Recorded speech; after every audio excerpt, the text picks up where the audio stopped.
that the market for steepeners should be bear steepeners, because the back end of the curve should be the reason why we get what we get. But in this case, we had bonds that were bullish, higher highs, higher lows, and yet we still had a steepener in the background. That means that the bond itself is now overpriced. It's expensive against the duration.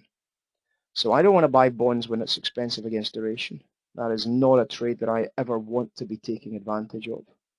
So what I've got to try and do is find a way to get short treasuries, which improved in the overnight session here, where the 2s10s curve weakened and the fight strengthened. We've got a steepener and a flattener coming into play here, which is exactly what we wanted to see. Black over blue is a sell on bonds, so that fits in perfectly with the premium to duration that we've got.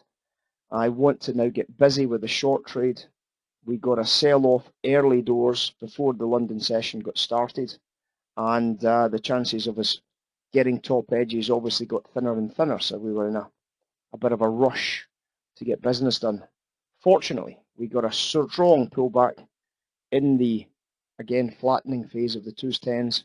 We got a strong pullback, good enough to start selling into 161.10s, 161.11s, and the takeaway from that trade was absolutely sensational.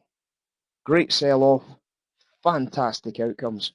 161.10s down to a low price of 159.18s, 19s. It was just under $2,000 per contract. Eventually, just under $2,000 per contract. That was a brutally brilliant bit of business for us on treasuries. Great piece of business.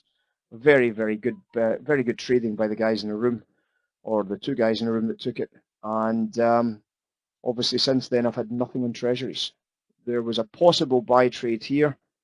You can see we started to see the fight flattening, so if you fancied this little pop to the downside here at 20 past 12, that would have been probably your only chance to get into that phase. If you took it, good stuff. If you didn't, fair diddles. Probably good enough that you should have been on it. But there was factors as to why you might have not fancied it. One of the factors, of course, was the Japanese yen. The Japanese yen, as you well knew from the previous discussion, had already started to be very, very strongly sold, and that was catching up with the curve. That was catching up with the bond price. But it hadn't really improved at this phase here.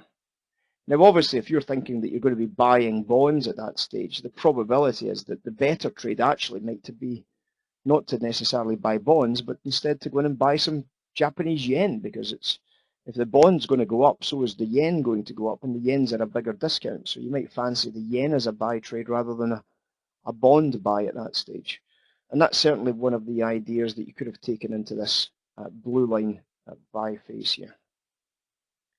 So welcome in, guys. I hope you're all good this morning. I'm going to grab a little bit of lunch, and then we'll get started as soon as. No data of any real importance today, so we can take it relatively easy and see if the market gives us anything worth trading. When we come back, take a look at the S&P on a macro scale to see how it's setting up against the volatilities and various other elements, and we'll catch up with that one.